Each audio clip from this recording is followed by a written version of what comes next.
Hey guys, it's your old pal Sleepy. I have just left probably the nicest comic book shop in the greater area that I live in. Unfortunately, it's very far from my house.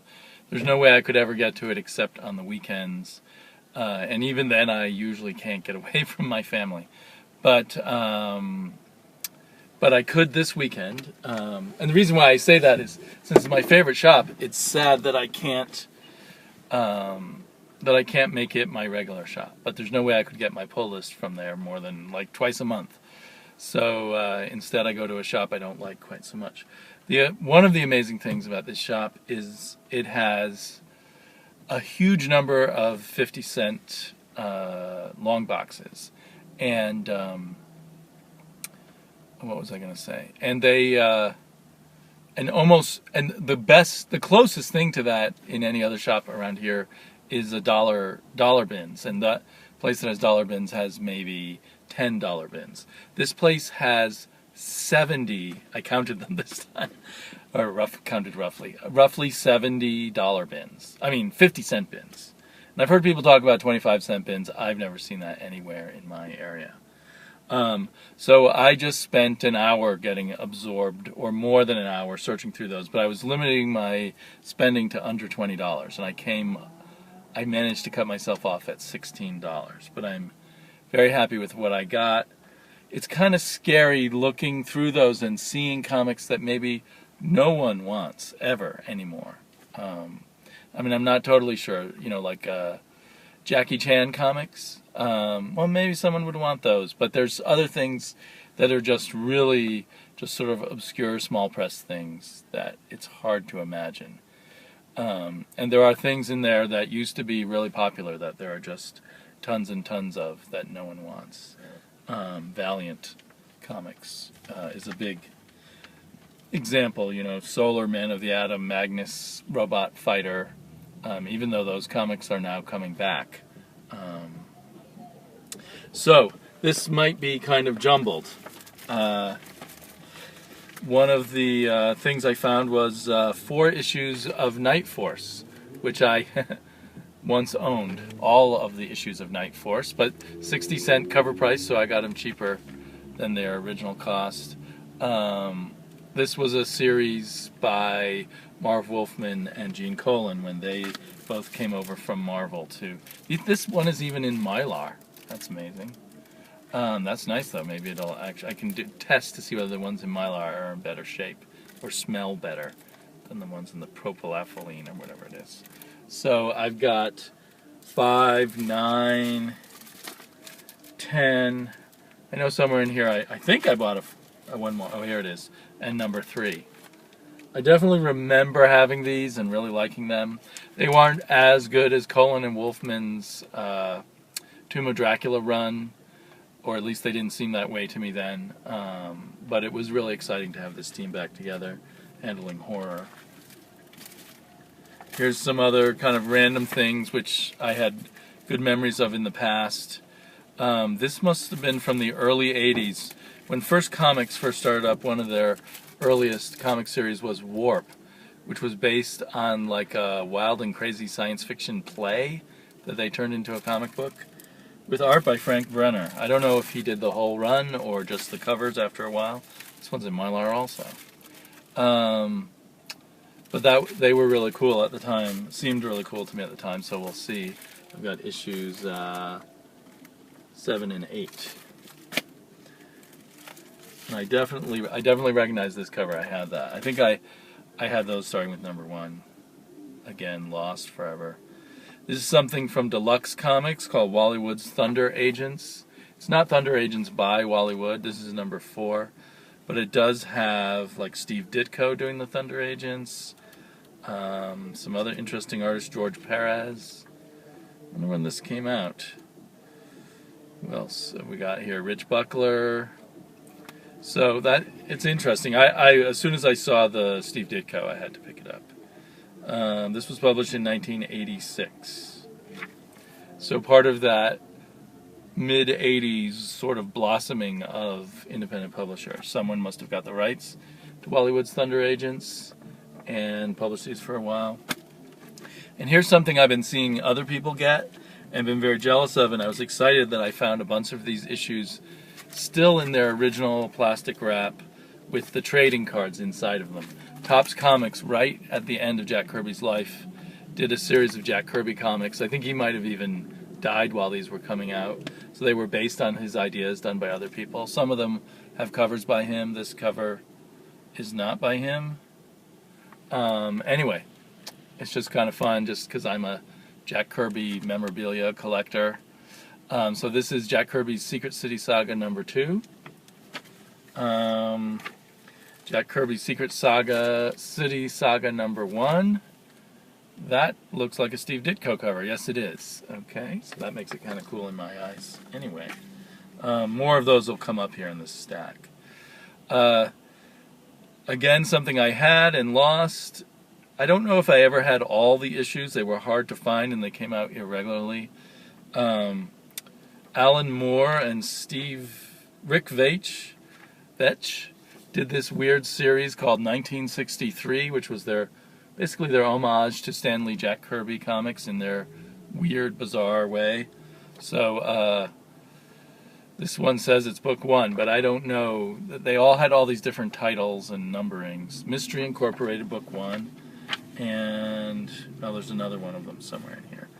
Then this is, I believe, a reprint issue of Star Reach, which I think came out in the 70s, was an early ground level, which at the time meant an independently published book that was a bit more adult than regular comic books, but not an underground, naughty kind of comic. And Star Reach, I think, had a science fiction.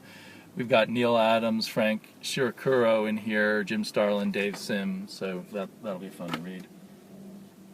Some beat-up old copies of DC Tarzans that some of these are by Joe Kubert, and some of these by George Jose Garcia Lopez, or however you say his name, an excellent artist, often goes unnoticed from the Bronze Age of DC.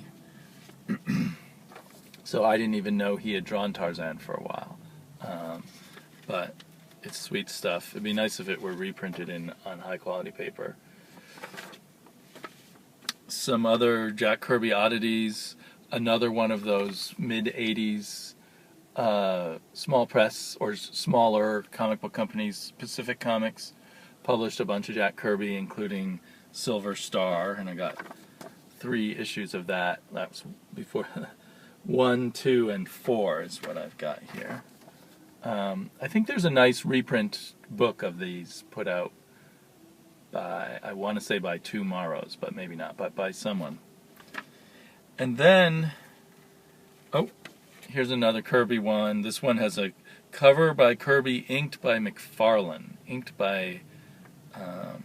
McFarlane, so that seems pretty unusual to me. Satan's 6. Also at the top says Super Deluxe Kirby Chrome trading card inside, and I've got the trading card. Woohoo! I have always loved Elric, and Elric, the guy with the sword Stormbringer, originally written in a series of novels and short stories by Michael Moorcock, has been appearing on and off in comics since the early 70s. And I didn't know there was a version of it published by Topps with art by P. Craig Russell. I'm not sure who did the adaptations. So that is issue 7. Issue 2, these covers are wonderful.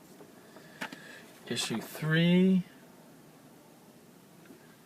and then I don't know if this is a different Topps series or the same one. It says Stormbringer, Elric, issue 1. So I don't know if I got issue 1 of the same series or a different one. But this is really good P. Craig Russell art. So I was really thrilled to have stumbled across it. Had no idea that there was that. A while ago I got Magnus Robot Fighter vs. Nexus issue number 1, and here is issue number 2. I don't know how long the series was. I assume it was a mini-series. I don't assume it'll be great, except for the art. Here's another one of that 1963 series. it says it's book 6. It's called the Tomorrow Syndicate. So each one was like a single issue of a Kirby Lee-like comic book that was supposed to take place in 1963, but there was some kind of through line that went through all of them. Picked up Marvel Fanfare number 17. People pulled up right next to me. I feel a little embarrassed. Marvel Fanfare number 5. Another Kirby Chrome Tops. This is definitely a Kirby cover. It even has his signature in big. Night Glider. It looks like it's going to be drawn on the inside by Don Heck, so that'll be a bit interesting. Again, with the card never unwrapped. I think those came out in the 90s or the early 2000s. The 90s, probably. Just so much stuff from the 90s lying around, and some of it interesting, and a lot of it crap. Okay, and then back, probably my target era for buying cheap old comics is the 80s, and back, I believe in the 80s, 1984, as an experiment, they were experimenting with all kinds of things then as the direct market, the comic book store market opened up, and you didn't just have to do newsstands. So this was kind of a more expensive comic that was written by Don McGregor and drawn by Gene Colan, and they just reproduced Gene Colan's pencils, which is very exciting to me, because Gene Colan's pencils were famous for being these beautiful shaded things that they couldn't reproduce and that inkers had to reduce to just black and white.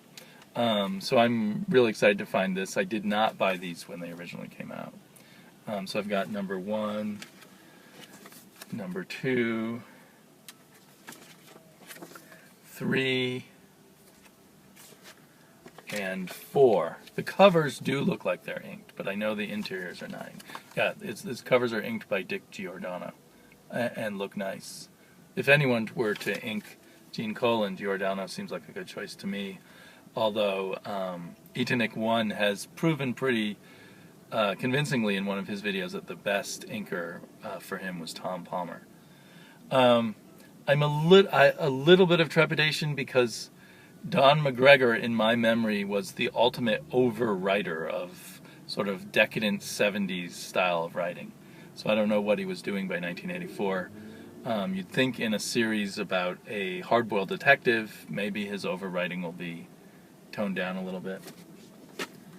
Another Topps Jack Kirby book, number 3 of 3, which Jack Kirby's Teen Agents. Not a cover by Jack Kirby. I can't make out the signature of the artist on the cover. Again, with the card intact, never opened.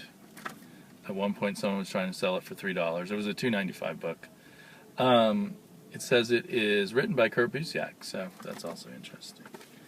And last but not least, a Jim Starlin book that I never heard of or have completely forgotten, again from Pacific Comics from that 80s era, called Dark Lawn the Mystic, written and drawn by Jim Starlin. So I don't know anything about this. I don't know how long it went on for. It's a very thick, meaty book. 47 pages of comics in here. If I'm lucky, it's a one-and-done story. But it looks like Starlin was experimenting with his art style and everything, so this is something I'm really looking forward to. So it's pretty amazing what I got for 16 bucks. And it definitely, it's sobering looking at those huge numbers of comics that for 50 cents no one's buying. I mean, I was the only one in the store. I was in the store for over an hour. Only one in the store who was really digging through those boxes. Other people came and went, doing other things, buying other stuff. So, if I lived near this store, I think the urge to just buy back issues and cheap back issues and buy less new stuff would become stronger. I mean, I have that urge every now and then, although I still find it, especially because of YouTube and the dialogue a lot of us have here, find it exciting to keep up with what's new. But the cost differential is staggering. Talk to you guys later. Bye bye.